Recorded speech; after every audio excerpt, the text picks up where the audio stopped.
perspective. I think I might know how you all are feeling these days. 100 years ago, many people felt the same. Yes. We were just a few years out of a world war, and we had just endeavored through a global pandemic. All those old American demons were crawling back up through the cracks. The Klan grew stronger and uglier than ever before. And Prohibition, a law the American people promptly ignored, caused a cultural upheaval. Of course, there was excitement and progress to the 19th Amendment passed, finally granting at least some of us women the vote. New innovations, new art, new expression, new music, very new music. Music that caused young men and women to dance very closely. Men dancing with their arms around women, honestly. Can you even imagine that? Like this present day, 100 years ago, was all at once terrible and wonderful, exhilarating and terrifying, progressive and antiquated. But despite the chaotic rise and fall of cultural shifts, steady, measured, scientific discovery continued. The thinkers, the patient ones, the observers carried on with their work, just like today. My name is Emma Lucy Braun, E. Lucy Braun. You may call me Professor Braun. Or maybe better still, just don't say anything for the time being. 100 years ago, I was 31 years old, and I was a teacher, a college professor, in fact. One of the first female professors at the University of Cincinnati, the school where I taught for 34 years. I had earned a degree in biology there, and then also later a PhD in botany. Botany, of course, is the scientific study of plants. So that's an interest I took too early on, and my interest was helped along by one of the best women I've ever known, my mother. When my sister and I were little, our mother collected plants and flowers, and she labeled them and pressed them in a thick leather-bound book. So I was encouraged to look outdoors, to explore life from the very start. So I pursued the study of life, and studied and studied and studied more, and it soon became evident to the scientists around me, and they were almost always men, that I too would be a scientist, and that I had a great deal to say in my chosen field of botany. But 100 years ago, I was emerging out of botany and jumping headfirst into ecology. Now you might be wondering, what is that? Well, in 1920, nobody knew either. It was a science in its infancy, a seedling. In short, ecology is the study not just of life, but of how life connects. So let us get back to that in a moment. 100 years ago, this place right here where we're standing was already a forest in its prime. In fact, some of these trees were just taking root about the time the Plymouth colony was getting underway. This place, Meltzer Woods, is what we call an old-growth forest, which means a forest that has gone undisturbed for at least 150 years. Now let us think on that for a moment. We are humans. It is nearly impossible for us to leave anything undisturbed. So we should take just a minute, I think, to contemplate the rarity of a spot that has remained unchanged since the time of the first European settlement in this region. Rare, incredibly rare. Let me find my train of thought because I'm very old.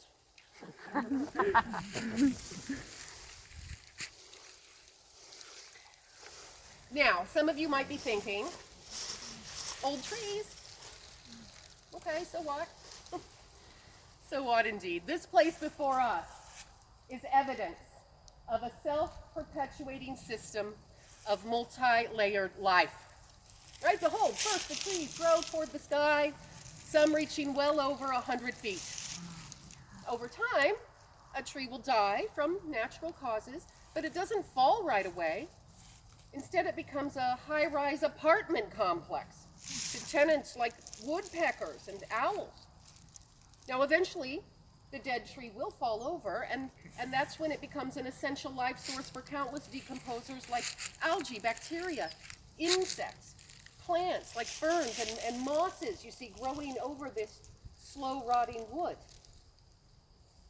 At the same time, the hole left in the canopy where the tree had once stood allows new shoots of sunlight to hit the forest floor, promoting new undergrowth and supporting a renewed bottom-to-top energy exchange in that bare patch. So eventually another tree will grow in that spot, and then another tree will fall over, and so on. Over time, the pattern of these fallen trees will start to change the composition of the forest terrain itself. You'll see a mound where a fallen tree has decomposed. You'll see pits where fallen trees have uprooted. This is the importance of ecology. This is the importance of old growth regions. And we're not just talking about old trees, my friends, it's a looking glass into another time in our natural history. So we may observe and ask questions. What did Indiana once look like?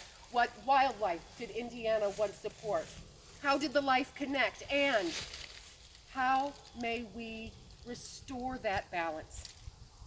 Not just for beauty's sake, not just to be nice, but because that natural balance is paramount to our sustainability. Ecology. There you have it. Ecology drives us to an appreciation for wilderness because ecology shows us what things were like before we, pardon me, began mucking everything up. Now, I mean no disrespect. We're humans. It is our nature to turn the world into my dear mother's leather-bound book of pressed plants. We pluck and label and press and repeat, and here's where the trees go, here's where the grass grows, oh, here's where the corn will go and the flowers, and so on. We compartmentalize what should be connected. So, natural connection. This is what I spent my entire life trying to determine the natural past of the eastern and midwestern United States. So I went on a few hikes, maybe more than a few. I probably walked 65,000 miles in my life and wrote some 180 papers on what I found. Now, I was never lonely. I walked with my students and my faculty members, my scientific peers, and my sister Annette, my older sis, my best friend. We lived together all our lives. And while she was a brilliant, accomplished entomologist in her own day, she would often serve as my scientific field assistant on our explorations. And I do mean explorations. One time, my sister and I, and a good friend of ours, we drove down to explore some of the wilderness in the hills of Kentucky. We drove down there in our Ford Model T, and after a day in the field of working, it was starting to get dark and we needed to find a place to sleep. Well, the one hotel in the region was closed down. So we looked for a house. That's what we did. And when we found one, that farmer was surprised to see us, but he was grateful that we were not federal prohibition agents. He kindly took us in that night and we slept 3 across the bed. Well, the Model T wouldn't start the next day, and Annette had to walk 2 miles to a service station. We didn't get back to Cincinnati until night, even though I sped the whole way home, 38 miles an hour, if you can believe that. I've seen my share of American forest, but this place, Meltzer Woods, is exceptional. You know, the only shame is that there's so little of it, less than 50 acres. This place is like it's the ecological equivalent of a postage stamp in the middle of a blank piece of paper. I'd like to quote Cliff Chapman of the Indiana Land Trust. Okay, Cliff Chapman said, "To this day, we can see that our beautiful natural areas are islands in a sea of corn or development. We know that the smaller the island, the lower its capacity to support life. That's why we work so hard to bring more acres under protection near these areas to boost the natural world's health and resilience." That Cliff Chapman is a smart young man. Very bright. I see a lot of potential there. We can't expand on regions like Meltzer Woods. We can and must in order to sustain a rich diversity of life. Creatures need more room, and we need these creatures in order to sustain life as we know it. Take the eastern box turtle, for example. Now, if you can't find love in your heart for a box turtle, there's something wrong with you. An evolutionary masterpiece, a simple, self-contained, slow and steady marvel of adaptation. A true master of self-defense. It's a thick shell supported by a series of strong arches that make up that little guy's ribs. And come on, they're just adorable too. You know, creatures like the eastern box turtle have been thriving on Earth for over 100 million years. When Triceratops and Tyrannosaurus Rex went head-to-head in thunderous clashes, there's cousin a box turtle, just plodding along, minding her own business. But the gentle box turtle is a species of concern in Indiana. They thrive in deep forest regions. In fragmented areas like the woods, they are particularly vulnerable to what we call edge effect, which is a change in population between habitat zones. So turtles will fall prey to skunk, predatory birds, raccoons, as well as humans. Female turtles will be searching out nesting sites and get hit by cars, or if they do manage to lay the eggs, then the eggs are vulnerable to predators. Like I said, they're remarkable creatures, and they don't ask much of us. Expanding natural areas like this will give the eastern box turtle a fighting chance. I'm glad I got to speak with all of you today. You live in strange times, but exciting times as well. And I urge you, don't let the exhausting rush of cultural shifts take your focus away from the wonderful achievements of the thinkers, those who examine life, ecology, connection, and strive to improve upon it. I said this years ago, and I'm going to leave you with it today.